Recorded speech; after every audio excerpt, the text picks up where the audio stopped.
संभाजीनगरच्या खवड्या डोंगरावर एका कुटुंबाची दुर्दैवी घटना पाहून संपूर्ण महाराष्ट्र सुन्न झाला होता। आता या घटनेला 48 तासांपेक्षा जास्त कालावधी उलटलेला असतानाच याच्यामध्ये एका तिसऱ्या व्यक्तीची माहिती उघडकीस आली। घटना घडली तेव्हा मुलाला आयफोन घेतला होता, त्याचे हप्ते थकले म्हणून वडिलांशी भांडण झालं। त्यावेळेस काहींना वाटलं वडिलांची चूक, तर काहींना वाटलं आईने जास्त लाड केला म्हणून आईची चूक। पण आता अशा तिसऱ्या व्यक्तीची माहिती उघडकीस आली की ज्याने या प्रकरणाची दिशाच पूर्णतः बदलून टाकली। आई नाही, वडील नाही, चूक होती तिसऱ्या व्यक्तीची।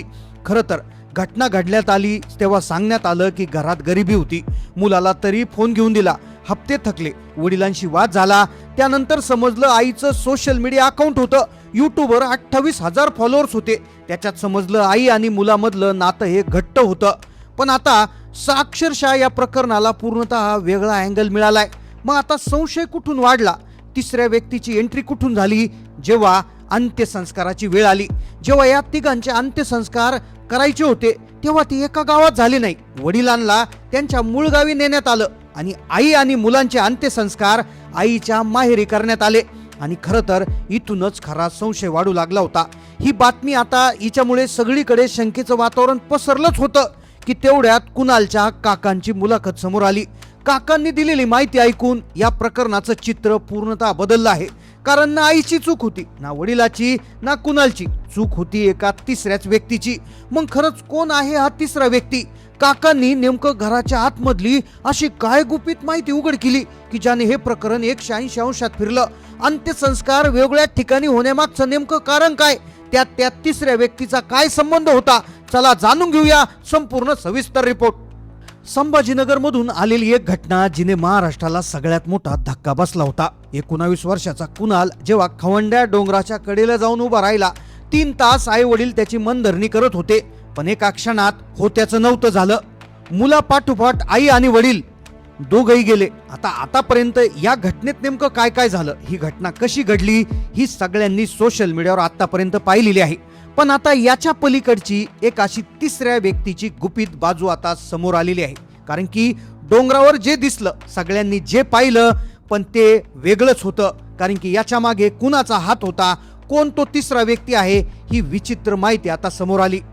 कारण घटना जेव्हा घडली तेव्हा घटना घडल्यानंतर तिथले जे उपस्थित काही लोक होते त्यांच्या मुलाखती घेण्यात आल्या। प्रत्यक्षदर्शींच्या मुलाखतीमध्ये वेगवेगळे दावे पुरावे समोर येत होते। पण खरी शंका तिथून निर्माण झाली जेव्हा अंत्यसंस्कार करण्याचा वेळ आला। तेव्हा अंत्यसंस्कार एका ठिकाणी नाही झाले। नातेवाईकांनी एक निर्णय घेतला, त्याने पोलीसही चक्रावून गेले आणि त्यानंतर त्या तिसऱ्या व्यक्तीची चर्चा अचानक सुरू झाली। अक्षरशः आता जेव्हा ते देह नातेवाईकांच्या ताब्यात दिले तेव्हा तिथे उपस्थित असलेल्या प्रत्येकाला धक्का बसला। नियमानुसार एकाच कुटुंबातील व्यक्तींवर एकत्र अंत्यसंस्कार होणं अपेक्षित असतं, पण मात्र मुरलीधर जे कुणालचे वडील यांचं पार्थिव मुळगावी नेण्यात आलं, तर आई संगीता आणि मुलगा कुणाल यांना मुकुंदवाडी इथे त्यांच्या आईच्या माहेरच्या गावी नेऊन अंत्यसंस्कार करण्यात आले। एकाच रक्ताचे, एकाच घरात राहणारे लोक शेवटच्या प्रवासात एकत्र काय जाऊ शकले नाहीत। या निर्णयामुळे नातेवाईकांमध्ये अंतर्गत दरी चव्हाट्यावर आली। गावकरी आणि उपस्थितीमध्ये कुजबूज सुरू झाली। या कुटुंबात वरवर जे दिसत होतं त्यापेक्षा पडद्यामागे खूप मोठं काहीतरी धुमसत होतं। हा वाद केवळ नवरा बायकोतला होता की घराबाहेरून कोणतरी तिसरा माणूस याच्यात हे करत होता? आईच्या सोशल मीडिया अकाउंटहून आता एक सगळ्यात मोठा इशारा समोर येणार होता। अंत्यसंस्कार झाले, पण अंत्यसंस्कारानंतर आईचं सोशल मीडिया अकाउंट उघडकीस आलं। आई सोशल मीडियावर व्हिडिओ टाकायची। यूट्यूबला 29,000 सबस्क्रायबर त्या आईचे होते। घटनेनंतर कुणालची आई संगीता यांचं सोशल मीडिया अकाउंट समोर आलं। त्या यूट्यूबवर होत्या आणि त्या महिलांशी संबंधित विषयांवर व्हिडिओ बनवायच्या। त्यांच्या चॅनलवर शेकडो व्हिडिओ उपलब्ध आहेत। पण धक्कादायक बाब म्हणजे घटनेच्या अगदी काही वेळ आधीच कौटुंबिक वादावर त्यांनी एक व्हिडिओ पोस्ट केला होता। त्या व्हिडिओमध्ये त्यांनी अत्यंत गंभीर आरोप केले होते। काही नातेवाईकांच्या अवजाव्य हस्तक्षेपामुळे आमच्या संसाराची राख रांगोळी झाली, माझ्या मुलाला त्याच्या वडिलांपासून दूर केलं गेलं, असा थेट दावा त्यांनी त्याच्यात केला होता।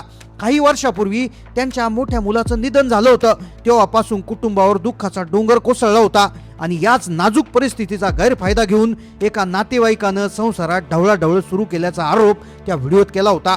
त्यामुळेच ती तिसरी व्यक्ती कोण, इथून पुढे खरी चर्चा आता सुरू होणार होती। संसारात हस्तक्षेप तर होता, पण मग आर्थिक परिस्थितीचे काय? तो महागडा फोन, गरिबीचा दावा खरा होता का? यानंतर काकाची मुलाखतीने अक्षरशः सगळ्यांचे डोळे उघडणार होते. आता आईची मुलाखत समोर आली. अंत्यसंस्कार 2 वेगळ्या ठिकाणी सुरू झाले होते. चर्चा वाढली होती, शंका वेगळ्या पद्धतीने येत होत्या. पण काकांच्या मुलाखतीनंतर आता सगळं चित्र पूर्णतः बदलणार होतं.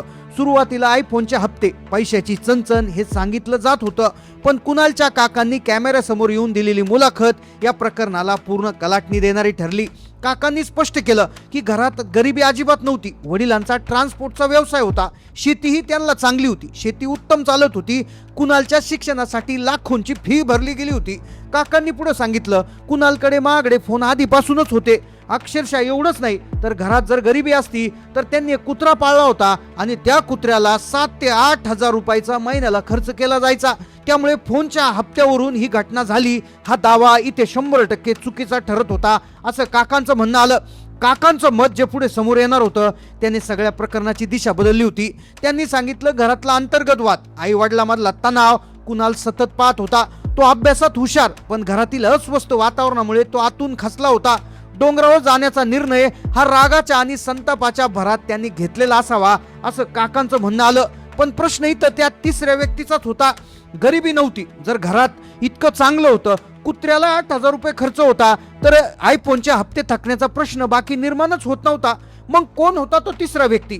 आता ते सगळं सत्य उघडकीस येणार होतं. काकांची माहिती, आईचं सोशल मीडिया अकाउंट, अंत्यसंस्कार वेगवेगळ्या ठिकाणी होणं याने खरं तर या प्रकरणाची दिशा हळूहळू बदलू लागली होती. आई वडिलांचा लाड, मुलाचा हट्ट, मुलाचा राग या प्रकरणाहून दिशा आता तिसरीकडेच वळायला सुरुवात झाली होती. पण तेवढ्यात तपासातून आणखी एक महत्वाची माहिती समोर आली आणि त्या माहितीमधूनच तिसऱ्या व्यक्तीची माहिती आता समोर येणार होती. एक माहिती अशी होती की वडिलोपार्जित जमिनीच्या वाटणीवरून या कुटुंबात मोठा वाद सुरू होता. आता एकूण जमिनीपैकी काही हिस्सा जो होता तो कुणालच्या आत्यांना देण्यात आला होता आणि या जमिनीवरून आणि नातेवाईकांच्या संसारातील आवाजवी हस्तक्षेपामुळे पती पत्नीमध्ये खटके उडत होते. आता खरं तर विषय असा होता की कुणालच्या वडिलांना त्यांच्या वडिलांकडून आलेली जी जमीन होती तर ती त्या वडिलांच्या नावावर होती, तशीच ती त्यांच्या आत्यांना देखील देण्यात आली होती आणि यामुळे पती पत्नी म्हणजे कुणालच्या आई वडिलांमुळे खटके उडत होते. आता या अंतर्गत कलहाचा थेट परिणाम मुलाच्या मानसिकतेवर होत होता. पोलीस उपायुक्त यांनी दिलेल्या माहितीनुसार आयफोनमुळे हे काही केलेलं नाहीये असं ठामपणे ते सांगता येत नाही, असं ते म्हणत आहेत. त्याचबरोबर कौटुंबिक आणि मानसिक कारणं असू शकतात अशी माहिती त्यांनी दिली होती. सर्व बाजूनं सखोल चौकशी सुरू होत आहे. जप्त केलेले मोबाईल, सोशल मीडियावरचे दावे आणि कौटुंबिक वादाचे पुरावे सध्या तपास यंत्रणांकडून तपासले जात आहे. पण प्रश्न आता तोच आहे की जी त्याची आई आहे तर आईने व्हिडिओमध्ये म्हटलं होतं की एक व्यक्ती आमच्या संसारामध्ये विष कालवते आहे, आमच्या संसारात लक्ष घालते आहे. मग ती व्यक्ती नेमका कोण होती? सोशल मीडिया आणि लोकांमध्ये या प्रकरणात अनेक दावे आणि चर्चा सुरू आहेत. कौटुंबिक वाद, जमिनीची हिस्से वाटणी आणि संसारात झालेला त्या तिसऱ्या व्यक्तीचा हस्तक्षेप या गोष्टीची पडताळणी आता पोलीस करत आहे.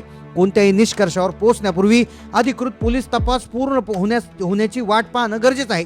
परंतु एका हसत्या कोळत्या कुटुंबाचा असा करून अंत संपूर्ण समाजाला विचार करायला लावणार आहे. या संपूर्ण प्रकरणावर तुमचं मत काय आहे नक्की कमेंट करून सांगा. चॅनलला नवीन असाल सबस्क्राईब करा. धन्यवाद.